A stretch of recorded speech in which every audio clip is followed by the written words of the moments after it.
Ano yung mga naging struggle mo as a music artist? Una, yung hindi mo alam kung may patutunguhan ba to. Yun, isa yun, medyo nakakaano ng utak yun. Pero, sa isip ko nun, basta kumalat lang yung pangalan ko, malamang may mangyayaring maganda dyan. Basta yung attention na sa akin, papunta rin yung pera sa akin. Yun ang naiisip ko nun. So, kailangan ko lang mapakalat yung pangalan ko talaga, yung music ko. Yun nga lang, hindi ko kayang gumawa ng mga hit songs. Hindi ako pang ganunan.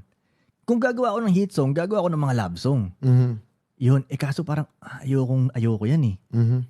Yung gusto kong kanta, hindi ganong makalat. So, ang way na lang para sa akin, paulanin sila ng kanta. So, Dadalasan. oo, parang the way ko isipin is parang baha. Yung baha, ayaw mo naman pumasok sa bahay mo yun eh. Pero dahil bumaha, no choice ka pumasok. So para sa akin, papaulanin ko ng kanta to hanggat bumaha. Kahit ayaw mo akong pakinggan, wala kang choice. Wala kang choice. Paano yan? Walang nilalabas na music yung ibang rapper. Yung akin na lang available, then may bago akong labas. Mapapakinggan mo talaga ako, di ba? Hindi lang yung music ko, pati yung mukha ko. Kailangan makita rin nila lagi yung mukha ko. So lagi kami nagpipicture no, nagvi-video, ganyan. Sige lang, pabahain natin. Kung ba para sa akin, ipilit nga natin to. Pwede mong ipilit eh. Para sa akin, iniisip ko noon, hindi ko sinasabing gusto kong maging artista, pero parang ipilit ko nga maging artista. Pwede naman ipilit eh.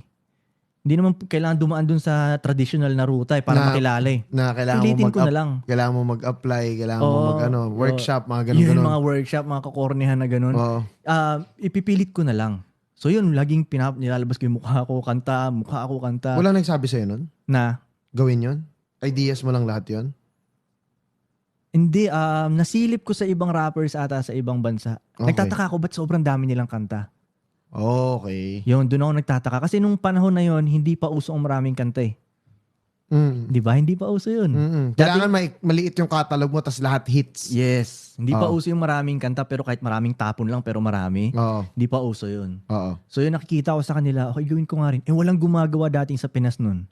Yung mixtape every week? Wala. Ako lang gumagawa talaga nun. Sa SoundCloud? Oo. Walang ganun? Wala. Kasi dati yung mga rapper dati, kung gagawa sila ng 10 kanta, kailangan mabenta natin to. Pinaghirapan ko to eh. I-CD natin to. Ako lang yung una na, okay, 10 kanta, bigay itong libre. May makinig o wala, re-release ka ulit? May makinig o wala, bigay yung libre.